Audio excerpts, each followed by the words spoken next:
When it comes to dealing with death, I mean, that's part of our job.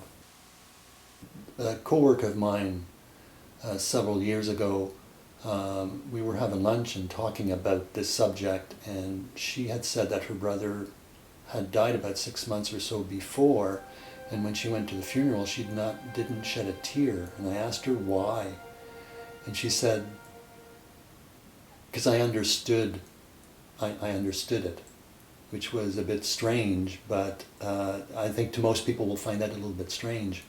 But you just see so much of it. There's nothing you can do about people dying sometimes. Certainly we try to fight it with our resuscitation measures, with our drugs, with whatever to make the person feel better. In the end, you've done what you've done and what you're able to do. And the rest is just up to somebody else, right? A greater force or whatever you want to say. But I think seeing a lot of and dealing with a lot of deaths gives us a better understanding of it and better acceptance of it. You know, in 35 years, you've done, I don't know how many hundreds and hundreds of calls where you're dealing with death, but you're also dealing with bad situations, just horrific scenes. And it's just no way that you can unsee that, and there's no way that you can not remember it. I think that's the difference between a paramedic who will be able to do the job for 25, 30 years and be able to personally kind of deal with it versus somebody who may have just graduated from college and 6 months later does one of those horrific calls, and that's the last call that they will ever do. For me, I've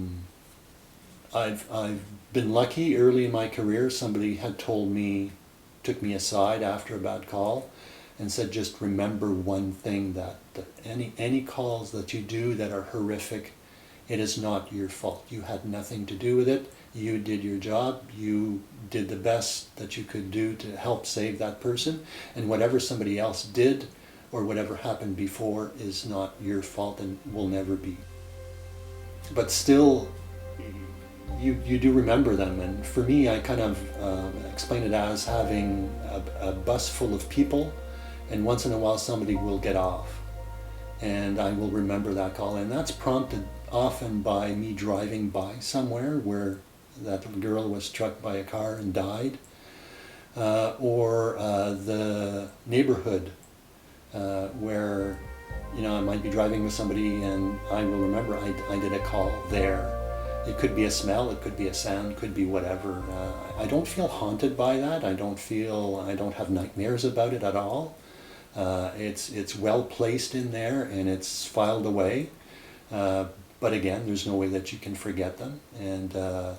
And I drive by and the little bus disappears and I'm just back to doing what I'm doing.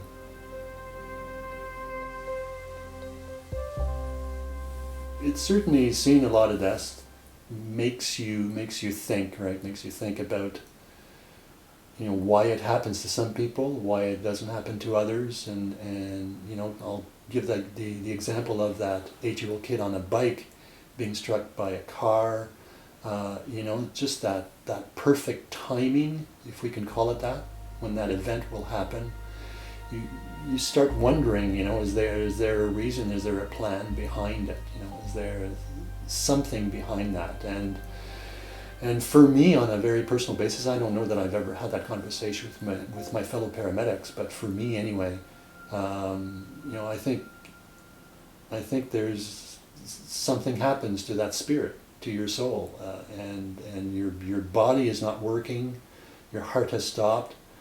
But you know, the big question is, what happens to your soul when it's all said and done? And does it just go away? Does it stay around with family and co-workers, friends, whatever? You know, I think that's the big question.